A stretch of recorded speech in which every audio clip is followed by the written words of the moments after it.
Daniels, great move on his feet and in for the touchdown. Oh, what a move. Throws down the sideline for Terry McLaurin. McLaurin is loose. Lightning strikes twice in Washington. Hey, give me two claps and a Ric Flair.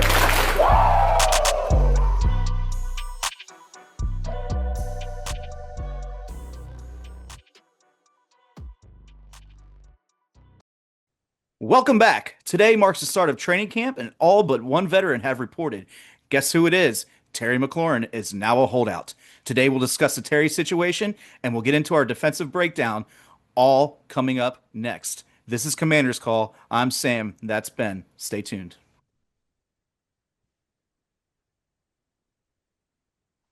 Welcome back, everybody. The time has come. Veterans have reported to training camp. Except for one, Terry McLaurin. Our fears are realized. He is officially holding out from training camp after the team had the press conference this morning that said that they are motivated to have a deal done with Terry McLaurin. I still stand on the side that a deal will get done, but I got to say, I did not foresee it taking this long. Like I mentioned last episode, this is the first time we've seen a negotiation of this caliber from this new regime.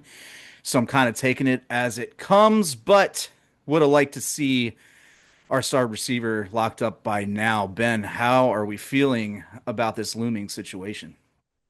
I mean, definitely not great. You'd love to have Jaden here just to keep building that chemistry with Jaden. You would love to have Terry here to keep building that chemistry with Jaden. We saw at times last year they had great chemistry, and there was times last year where maybe it looked like they didn't have the best chemistry. So you'd love to get a full off season, a full training camp with both of them here building, and it also just helps the other guys be able to play their role better in the season when they get to practice in that correct role in the off season. And so I'm still not super worried about it. I think Terry's going to be here long term. He's going to get that extension, but not having him at camp does suck. But if we look at the Niners past with where Peters was, I read that Nick Bosa didn't get his extension until like September 3rd, and Trent Williams didn't get his extension until September 4th. And even last year, Brandon Ayuk, Peters was gone by this point, but it still shows the philosophy of where he came from. Ayuk didn't get his contract extension and also until like late August, early September. But if you also look at those on the downside, all three suffered minor injuries that season or major injuries that either took them out or hindered their play. So missing training camp is not good for those soft tissue injuries, those hamstrings, stuff like that. They're going from no speed to full speed like right off the bat in week one. It just isn't great. So obviously we'd love to see him get in here sooner than later. Last thing we need is Terry to get injured this year. That's for sure. And Terry's proven to be a very, very versatile and durable player. Like we mentioned last episode, has not missed a game since 2020. However, it's always a benefit to be there. It's always a benefit to stay warm, even though I know that Terry has been working out. He was working out even when he was on vacation in Italy. If there's a player that I'd bank on being all right missing time, it'd probably be Terry, but you still don't want to see it. In regards to him missing time, he is now subject to $50,000 fines per day of every training camp day he misses. I personally thought he would end up being a hold-in, as in he would report to camp and not practice until he received his contract. However, a lot of times when players hold in, that indicates that they are close on a contract, and all signs indicate that they are not. This organization is very tight-lipped, and what we heard today was the first thing we've heard from their mouths on Terry in a very long time, probably since the owners' meetings, I would say, back in February, March. So you kind of, it's frustrating. It's very frustrating watching it, but I still maintain my stance where both sides want to get a deal done. It's still not technically crunch time, but we're entering mini crunch time. We're in mini crunch time. Yeah. And I have Terry's from Indiana. I have a good buddy out there, Tim Meek, big on Twitter, probably interacted with him before. He told me a story because he went to the same high school as Terry, or they're from the same town. He knows Terry's agent. Terry's agent is also Jeremy Chinn's agent. And I've heard that, as agents are supposed to be, but I think there's a fine line. He plays a lot of hardball, and obviously there's a huge, huge talent gap between Chin and his best client, which is Terry McLaurin. This kind of action from Terry seems coached to me. I mean, of course it is. An agent's supposed to coach you. It just doesn't seem like something Terry would personally prefer to do. I think it's probably killing Terry not to be there on the first day. He's a team guy. I mean, Yeah. Terry is the man. So at some point, something's going to have to give, and I think that the team is probably going to continue to toe the line. And until we hear more, it's kind of just a waiting game. I think we've heard everything we need to hear from it at this point. Just sign the deal, get Yeah. something done. Somebody's got to bend a knee and get, it doesn't have to be detrimental to either side. When I say bend a knee, like that's what negotiations are for, to Right. find a common middle ground where everybody's happy. So that's what we're waiting on at this point. So I don't really know what else to say about it. It's the fact that hasn't requested a trade. I don't think he will, but there's a lot of things I didn't think about the situation that ended up happening. So everything's still on the table, and we have a preseason game to play in T minus 17 days. So we'll see how it goes. I'm right there with you. We've all said what there is to be said about Terry and about these negotiations and about what he means to us. We can't just keep repeating the same things over and over. At this point, he Right. gets the contract or he doesn't, and until then, it really is just a waiting game. For sure, for sure. Well, to segue into on field matters, let's go ahead and start our coverage of the defensive side of the ball. Okay, the Commanders' defense was underwhelming at times last year, but there was some bright spots. And Mikey Sanders, the departed Dante Fowler, Frankie Louvu, obviously, is now in the top 100, a second-team All-Pro, Bobby Wagner. A lot to build on. They added a lot of free agents along that defensive line, a lot of beefy guys to stop Saquon Barkley, stop the run game, period. Let's go ahead and start breaking down what we have and then what we're going to see in training camp, Ben, if you want to start and take over from here. If we're starting with the D line, right, we obviously did a lot of work to this D line over the offseason, and we let a lot of those, I guess, really just Dante Fowler, but then with the release of Jonathan Allen, really focused on bringing in bigger guys to focus on stopping the run. And if we're starting with the edge group, we're going to have Armstrong back. I think we all know he's definitely one of the starters. And then, of course, bringing in run-stopping specialist Dietrich Wise.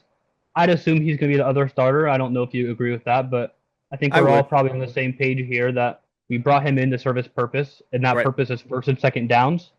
And that makes him the technical starter, even if he ends up getting out-snapped by another guy that we'll talk about. He's an edge setter.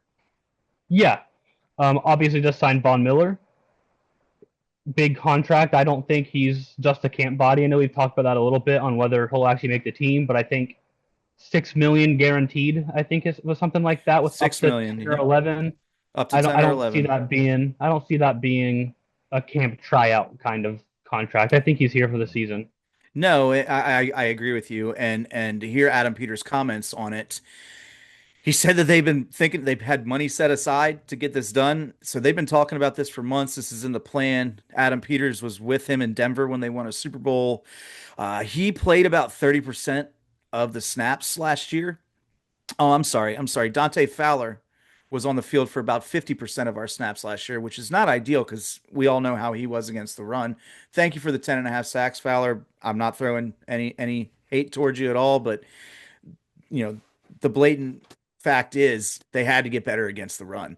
So all the things that they did in free agency, the signing of Eddie Goldman, Wise, like you just said, they are to help with the run game and beef up the interior of the line. Von Miller should only be in really to pin his ears back on passing downs. Now, he is a better run defender than Dante Fowler, but I think if it gets to the point where Von Miller's in there trying to defend runs and we've had injuries or something else isn't working out, because I think, like I was saying the other day, he's better, kind of like Brian Robinson, better at this point in his career, because don't get me wrong, we're not getting 2015 Von Miller. Anybody that thinks we are, you're setting yourself up for disappointment. Is he effective? Yes. Has the team proven that they know how to manage veterans, i.e., Zach Ertz, Bobby Wagner. Yes. If they follow that same blueprint with Von Miller, I'd wager to say it's probably going to be successful. If he can give us a couple big plays every other week or so, awesome. 6 million, add veteran leadership to the locker room. I think it's a win-win all the way around, and age is just a number clearly on this team. Like, if we can get 2024 Von Miller, I think we'd all be more than thrilled. He had six sacks last year on less than 300 total snaps played, Right. just the regular season, and that would have been second or third on our team last year in terms of sacks, right behind Luvu, and probably right above Armstrong. We weren't getting to the quarterback very often last year, so I mean, obviously third because Dante Fowler was here too. So if he can just give us that 6, maybe even make it 7. That'll be a phenomenal year for what we expect to just be a rotational rusher guy on third and longs or a very obvious passing downs. Even if he doesn't get the sacks, put the pressure on the quarterback so somebody else can. We can't have extended plays where we're getting killed. And I think between him and Wagner, which we'll get into in a little bit, they're going to be all right. They might know everything the offense is calling at this point. So Right. I think the defensive line has obviously the most room to improve from last year. Yes. And I think they did a good job bringing in really solid high floor pieces to get this done. All right, then you got guys like Javonte Jean-Baptiste, who's coming into his second year out of Notre Dame, who people were pretty high on, myself included. Obviously, we don't have a star per se in that group right now, but I'd wager to bet that I'd wager that the interior of the defensive line is almost more valuable in today's game, given how the league is ebbing back to a running style offense. So if you can pressure a quarterback up the middle and collapse the pocket that way, there's really nothing they can do. And then your edge guys come and clean it up. So kind of hoping that that's what we see this year. I'm hoping we see a resurgence from Payne, which brings me to the loss of John Allen. I wonder if Payne, who is, I don't want to say under the shadow of John Allen, but they've been together since college. And it's always been John and Payne, John and Payne. We've never seen Daron Payne without John Allen on the team, save some John Allen injuries. So maybe we'll get the best version of Daron Payne this year, collapse some pockets. Then you got Dorrance, Javonte Jean-Baptiste, Von Miller, Jacob Martin, guys like that, clean it up and putting offenses in bad situations and just giving us the ball. I mean, I totally agree. I think we're in a much better position this year on the defensive line. Like, I know we like Josh Allen. He's been here for a long time. Was the longest tenured player on the team outside of Tress Way. Yeah. One of the last remaining Redskins on the team. Yeah. And he's a great player who's constantly riddled with injuries and not quite living up to the hype of how good we know he is. Right. So getting that contract off the books, I don't really see much of a drop off between John Allen and what I think Javon Kinlaw can come in here and do. Even if Kinlaw hasn't proven it yet, like, he's been slowly on that up and up. John Allen put up like 2.5 sacks last year. Granted, he missed most of the year, but he wasn't looking dominant when he was playing either. He was just kind of there. So I think that he's pretty replaceable. It's a bigger name loss than it is value loss at this point in his career. And I think that we as fans, especially this team, have kind of gotten used to names over value in terms of players, because we haven't had a lot of great players, but we've had a lot of big names come through here. So it feels like a big loss, but I really don't think the drop-off is going to be that crazy, especially with some of the other upgrades we've made at edge with run stopping and with the situational pass rushers that we'll have with Von Miller, and what Javonte Jean-Baptiste will probably be is a situational rusher. And then hopefully Newton takes that big step up in year 2 and bring in Eddie Goldman to hopefully be that big run stuffer. We have guys who are maybe not as jack of all trades as John Allen kind of was, but might be better in their specific specialties than John Allen was at any of his one, at least from what we've seen him the last 2 or 3 years. I would have to agree with that. And that leads me perfectly into John Allen left, enter Javon Kinlaw. Not the first round pick, not the success you'd like to see from a first round pick, but you take the first round pick thing off the table. He has improved over the last 2 years.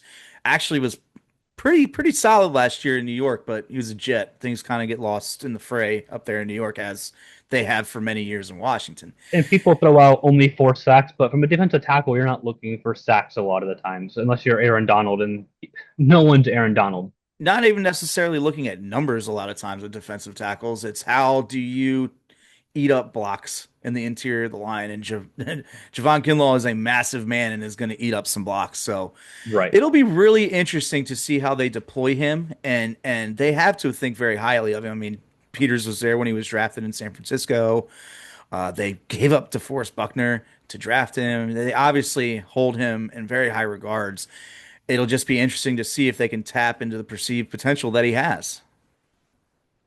And I think we've already seen this team get the most out of players already. Guys like Olamide Zacchaeus had his best year by far last year, and I don't think anyone saw that coming. Fowler. Fowler last year. Yeah. Like so many guys, it's like Luvu has always been good, but definitely had his best year last year, and Quan Martin big breakout last year, and I think that we've seen time and time again, only last year, but numerous players who came here and had their best year, or guys like Zach Ertz who came in and had their best year in a while. But maybe that's going to be kind of more helpful in the case of Von Miller, hoping he can come in here and have his best year in a while. But we've seen guys come in here and have resurgences or take that next big step or just play to the very tippity top of their game that maybe we didn't even know they could reach. Even if that's just a wide receiver 5 playing at a wide receiver 3 level. Right. That leads me into linebackers. Obviously, you have Bobby Wagner coming back again, age 35 season, I believe.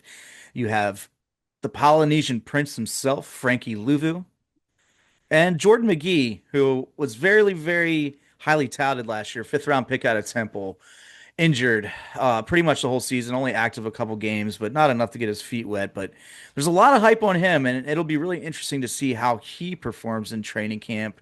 You also have guys like Nick Bellore, who probably won't see the field much outside of special teams. 36 years old, they gave him a 2-year contract, so you can tell how valuable he is to special teams. Um, Linebacker's a position I'm really excited about, especially to pair if the defensive line is better. Because if it is, those guys are going to eat it up. Um, I don't see much of a drop off, if any at all. I actually predict an upswing in linebacker productivity in 2025. I mean, again, I couldn't agree more. I think Bobby is what he is at this point. I don't think he's going to keep losing steps athletically. He's already kind of lost them, but it's the IQ that he's going to be in the right spot at the right time. Lulu's still like in his prime. He's probably got a solid 2-3 years left before we should expect any kind of drop off.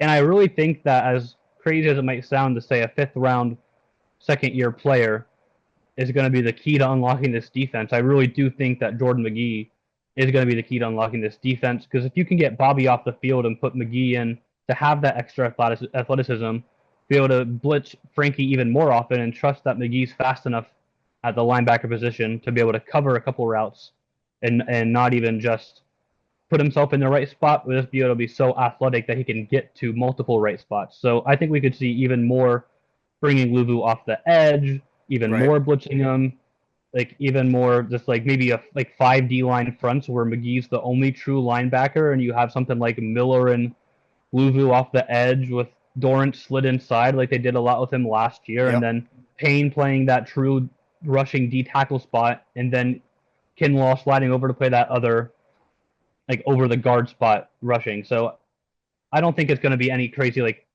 3-4 defense, or I don't think we're going to see a lot of 5 defensive lineman snaps, but we could see more of them in a 3rd and 8, let's say, when they know that they can bring 5, get to the quarterback pretty quick, and then have McGee there to kind of clean up any short route with his athleticism. I agree. And I think there's going to be a lot of instances we actually see 3 linebacker sets as well.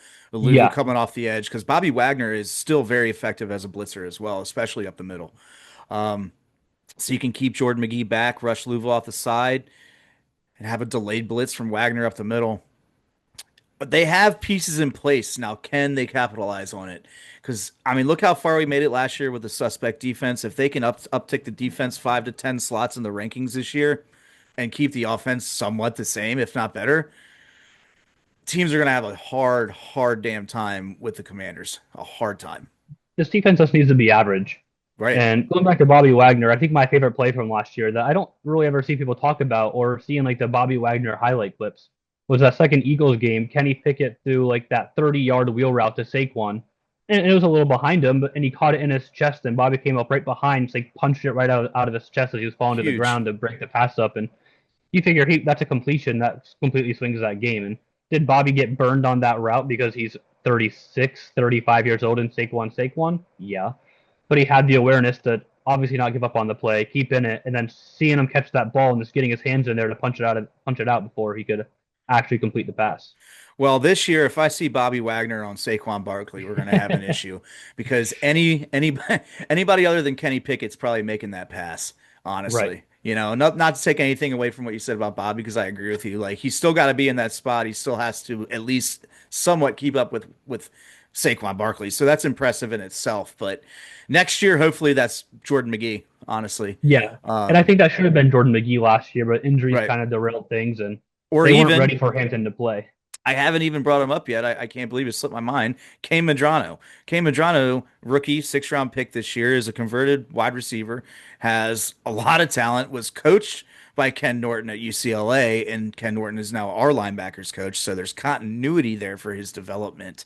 So I'm not saying we're going to see that this year because he's a 6th-round pick. We have literally no idea how that's going to happen, but we're just going to have to see how that goes. I could see him getting some snaps this year, just purely based off that athleticism and that speed. Hampton provides a lot of the same things. So maybe because Hampton has that year of development in the system, maybe he gets those first reps. But if he's not showing it at practice, they're going to give Medrano a chance this year, I think. And they're going to need someone to play special teams with. Oh Michael yeah, Walker he'll plays a lot of he'll be on teams, special so- teams from week 1. I'm sure. Right. I'm sure. Medrano's chances to probably out special team Hampton and make that active game day roster, and then hope he can just get some linebacker snaps. But I do think with that athleticism, he's a threat with the ball in his hands. He knows how to read the quarterback a little bit from being a receiver, and he's not the most. He's just not the strongest man coverage or zone coverage or tackler, but he has this natural read for the football, and that's just something that could be valuable in a 3rd and 8 or 3rd and 12 or something like that. Where you're just looking absolutely. to stop the pass. He's essentially a safety, you know. So Right. we'll see how that one goes. Last thing, let's wrap it up with the defensive backfield. Obviously, you have Marshawn Lattimore coming back. Mikey Sanderstill, who should have been considered for a Defensive Rookie of the Year candidate last year, played out of his mind and out of position all year, too. A true nickel corner. He held it down on the outside, famously. We love Mikey Sanderstill. To quote Nick Saban, he was the best player pound for pound in the 2024 draft. And then on top of that, to allow him to go back to his more natural position, you add Jonathan Jones, who is a true nickel corner, can also play a little outside, a little older, but hey, cerebral, can still play. And then you draft Trey Amos, who somehow fell to us in the 2nd round. I think the cornerback room is really shaping up to have the chance to be very good. If all goes right, they could be a very, very good squad. But obviously, I think the X factor there is going to be: are we good? What version of Marshawn Lattimore are we going to get? I mean, if you want to talk about most improved position groups, if we go back to week 1 last year to week 1 this year, we're going from Benjamin St-Juste, Emmanuel Forbes, and Mikey Sanderstill as our top 3 corners to Marshawn Lattimore, Trey Amos, and Mikey Sanderstill. And I really don't think that can be stated how big of a difference that's going to That's be. a huge come up. Forbes couldn't cover anything. St-Juste could cover, but he couldn't break up the pass. And if he was in the right area, he was probably getting a penalty called on him. Yeah, he couldn't And stop Sainer grabbing. still was forced. I mean, obviously he's a nickel corner. That's what we wanted to be, but he was still shaking off those rookie jitters the first few weeks, covering elite slot guys like Chris Godwin. And Wandale Robinson's no elite player, but he's probably one of the better slot separators in the league. He's good even in if space. he's not some crazy threat. Like, I think he averaged like 6 yards a catch last year, but you just know he's always going to get open for that 6-yard catch. Exactly. And so he had a tough couple weeks at the beginning covering some tough slot receivers. He didn't look all that great, of course, but then he slid to the outside and somehow looked better right away. So I think that giving him that offseason with Lattimore on one side and Amos over on the other, allowing him to just truly play that slot guy and be aggressive, Yeah. I think that we'll see an even better year from him. Starting to run out of time, so I want to run to our last position group for defense, and that's safeties. Obviously, you lost Jeremy Chin to the Raiders, but brought in Will Harris, comparable player, but lesser known from New Orleans. I really like his tape, and he's a ball hawk. He has a tendency to be around the ball. Obviously, you have Quan Martin returning as well. Percy Butler's still here. And undrafted rookie Tyler Owens, who impressed a lot of people in training camp last year, but didn't get on the field a lot due to a foot injury he had most of the season. But when he was on the field, he impressed on special teams.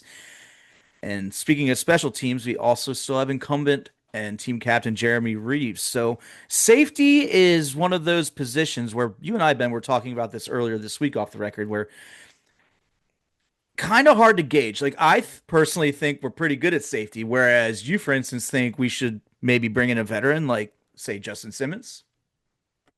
What are your I thoughts mean, there?